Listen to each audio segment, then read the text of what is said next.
Ejemplos en el ámbito de la religión, también en el ámbito de la cultura, es decir, artistas en la edad moderna europea, ejemplos en la edad contemporánea, pues en Gran Bretaña, un ejemplo en Polonia y dos ejemplos en el ámbito del anarquismo en España. Pues el anarquismo tuvo importancia, aunque no fue tan importante como en el resto de Europa, y es verdad que bueno, pues existió y que continúa además, como es la CNT, que es una asociación, un sindicato anarquista.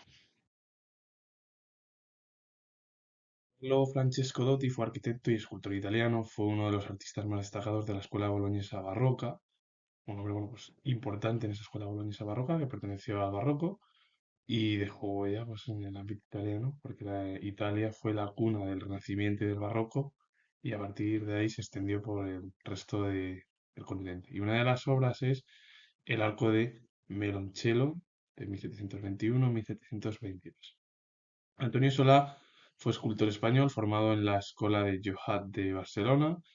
En 1802 marchó a Roma, ostentó los cargos en la Academia de San Lucas de Roma y fue director de los pensionados españoles en Roma y académico de San Fernando, así como escultor de cámara honorario de la Casa Real Española. Perteneció al neoclasicismo y fue el precursor del romanticismo. Una de las obras es el monumento a Daoíz y Velarde, dos de los héroes de el 2 de mayo y del Estallido de la Guerra de Independencia Española, un acontecimiento importante en la historia de España y también de la región madrileña. Erich Baeyer fue pintor alemán. La influencia de los Países Bajos marcó la composición de sus obras, mientras que su vínculo con la tradición alemana local se reflejó en la caracterización de los rostros y en el uso que hizo del. Erich Baeyer fue un pintor alemán, aunque tuvo la influencia de lo que predominaba en su momento en Europa, finales ya del siglo XV y principios del siglo XVI, era la influencia de los Países Bajos, aunque él unió esa influencia de los Países Bajos, que era la pintura flamenca, con la tradición germana. Y una de las obras es San Lucas pintando a la Virgen y al Niño de 1490. Francisco Miguel Disidier fue cirujano francés, fue miembro de la Academia Real de Cirugía de París y profesor de la Academia de Pintura y Escultura de San Lucas. Una de las obras es Historia de los Huesos. Uno de ellos fue pintor alemán de finales ya del siglo XIV, que fue el comienzo del Renacimiento, el humanismo en Europa, y Dissidier fue cirujano francés y bueno, de pertenecer a la Academia Real de Cirugía de París, también fue profesor, docente de la Academia de Pintura y Escultura de San Lucas. Un ejemplo en la era contemporánea, en Polonia, Józef Bogdan Zalewski fue poeta polaco, uno de los principales representantes del romanticismo de la Ucrania polaca, combatió a las órdenes del general Skrzynecki en 1831, posteriormente se refugió en Francia, desde donde efectuó numerosos viajes por Europa y Palestina. Inspiradas generalmente en tradiciones ucranianas, sus obras incluyeron las baladas populares, la epopeya lírica y el poema épico. Y una de las obras es El espíritu de la estepa de 1841. Un hombre que, bueno, pues perteneció su obra literaria al romanticismo.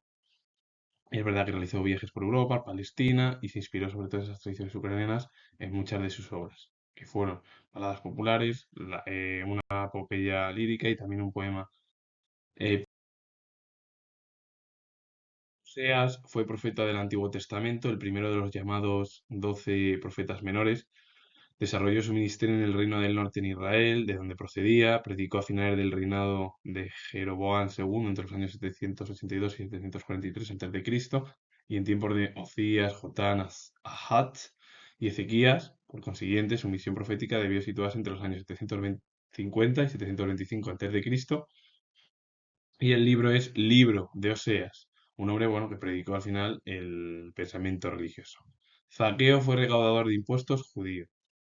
Apareció en el Evangelio de San Lucas en el capítulo 19, del 1 al 10. Fue uno de los recaudadores jefe con sede en el oasis de Jericó, cuyos palmerales y huertos producían abundantes frutos sujetos a la vigilancia y a la competencia del fisco.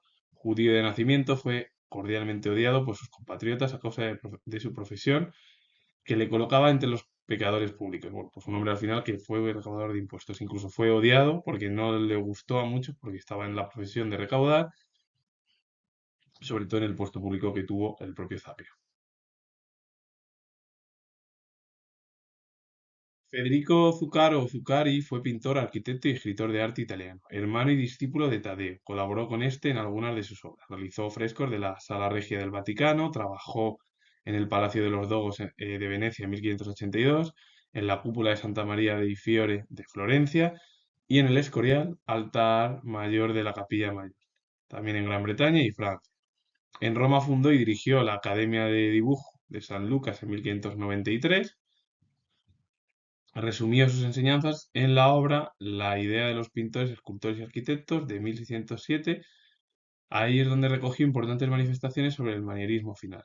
Un hombre que participó con su hermano en diferentes obras, en el Vaticano y en diferentes eh, ciudades italianas. Aparte también trabajó en España, en el Escorial y en otros países europeos, como fueron Gran Bretaña y Francia. Y él dirigió la Academia de Dibujo de San Lucas y dejó huella con una obra, al ser escritor de arte italiano y aparte de ser artista, que es la que he dicho antes, que es la idea de los pintores, escultores y arquitectos, que era que es una explicación sobre el manierismo final en esa propia obra. Jan Bruegel de Valois fue pintor flamenco, segundo hijo de Peter Bruegel el Viejo, y luego Peter Bruegel el Viejo también tuvo otro hijo que se llamó Peter Bruegel el Joven, que también fue como su padre, al igual que Jan Bruegel de Valois, que fueron los tres pintores, artistas. Jan Bruegel de Valois cosechó un enorme éxito ya en vida, sus telas alcanzaron precios altísimos durante el siglo XVII y tuvo una larga serie de imitadores que inútilmente trataron de igualar su virtuosismo y la belleza de su colorido. La obra que se encuentra en la diapositiva es El Oído, o una de ellas, de 1117-1118.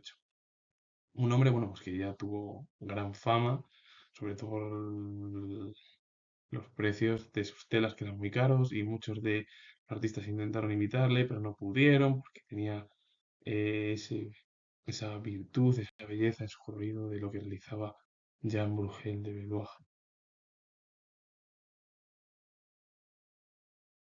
Johann Fischer von Erlach fue arquitecto austriaco, junto con Lucas von Hildebrand, fue uno de los más caracterizados maestros del barroco alemán. Construyó 4 iglesias en Salzburgo y varios palacios en Viena.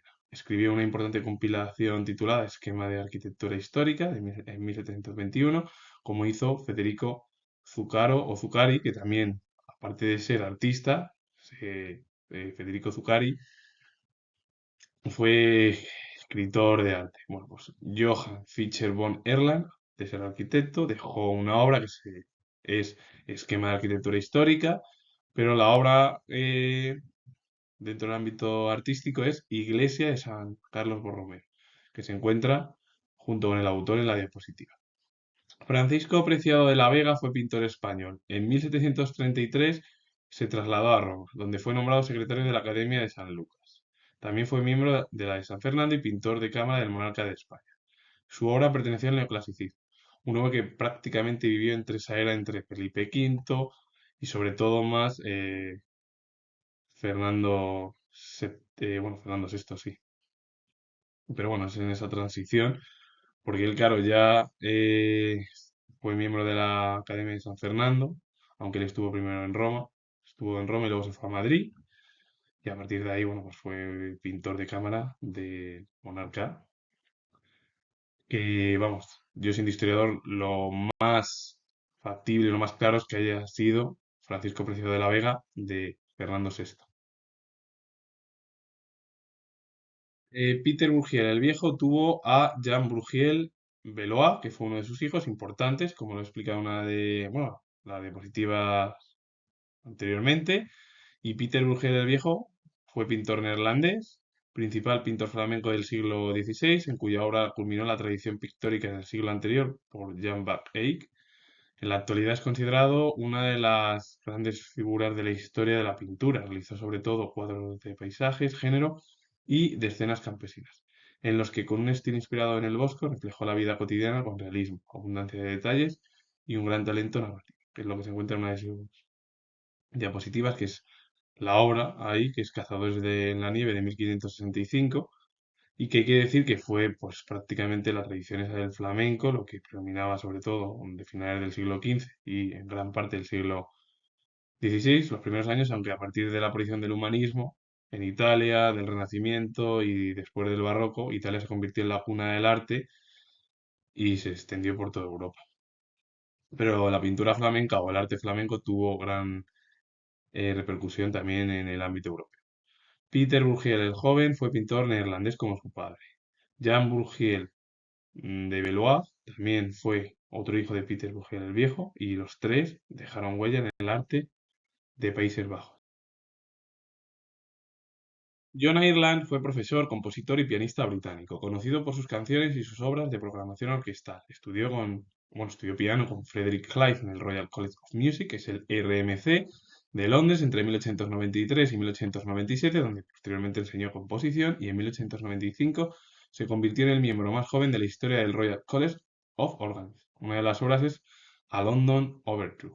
Un hombre que aparte de ser artista en el ámbito de la música, porque fue un compositor, pianista, también fue docente y fue uno de los miembros más jóvenes dentro de la historia del Royal College of Organists del momento en el ámbito europeo. Un hombre, bueno, pues del ámbito de la música que nada tiene que ver con la música actual más reciente de los últimos 40 años, de la década de los 80 y sobre todo de la década de los 90, que es bueno, pues es otro ritmo, pero bueno, también la música o los compositores siguen existiendo en la actualidad.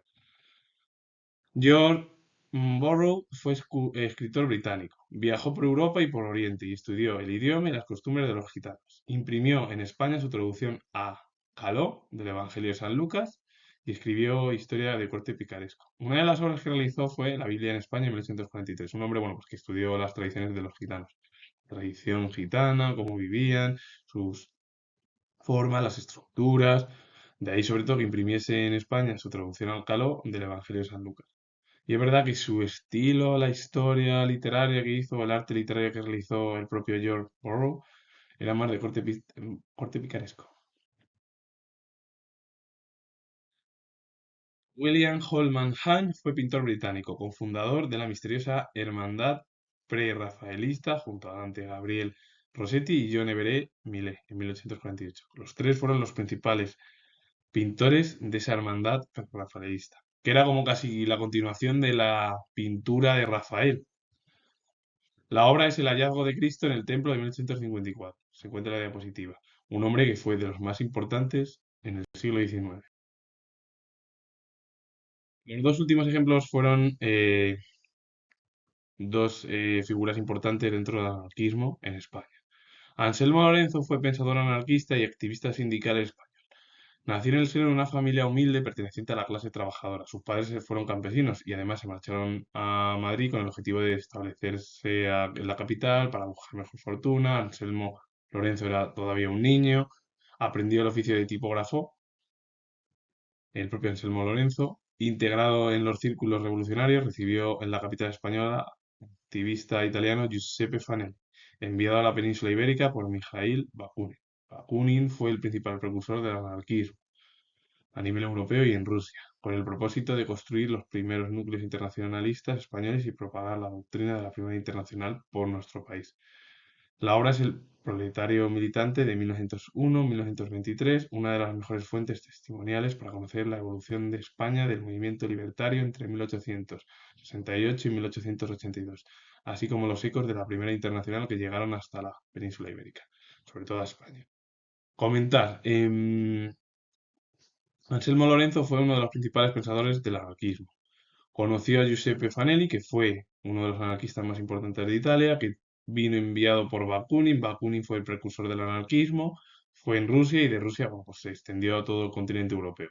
A partir de ahí, el objetivo de Bakunin era propagar, penetrar, que el anarquismo también tuviese presencia en España, en la península ibérica. De ahí que Anselmo Lorenzo se uniese sobre todo en ese pensamiento revolucionario del momento. Rafael Farga Pellicer fue anarquista español, se convirtió en uno de los más destacados anarquistas de Cataluña, contribuyendo decisivamente a la aceptación de las doctrinas vacunistas. Consiguió que los elementos más activos del obrerismo admitiesen los postulados de la Asociación Internacional del Trabajo, que es la AIT, Y una de las obras es Historia liberal del siglo XIX, de 1882, que firmó como Justo Pastor de Pellico, seudónimo por el que también fue conocido, se le conoció. Rafael Vargas Pellicer fue uno de los anarquistas más importantes de España. Destacó sobre todo en Cataluña y tuvo también decir que decir de la influencia de Anselmo Lorenzo. Anselmo Lorenzo fue el principal precursor del anarquismo en España, pero vino por el anarquista italiano Fanelli, que fue enviado por Bakunin a la península ibérica, con el objetivo de Bakunin de propagar también el anarquismo no solo por el resto del continente europeo, sino también por la península ibérica. Y bueno, muchos anarquistas dejaron huella por la herencia también y el conocimiento de uno de los pensadores más importantes dentro del anarquismo, como fue Anselmo Lorenzo. Con ello finalizo. Comento que soy historiador y si os gusta este vídeo relacionado con el mundo cultural, filosófico, anarquista y en otros ámbitos del arte y también de ese pensamiento de la religión, que hay algún ejemplo, o de recaudador de impuestos en la edad antigua, pues darle a like, suscribiros, comentar y vuelvo a repetir que soy historiador y nos vemos en el próximo vídeo.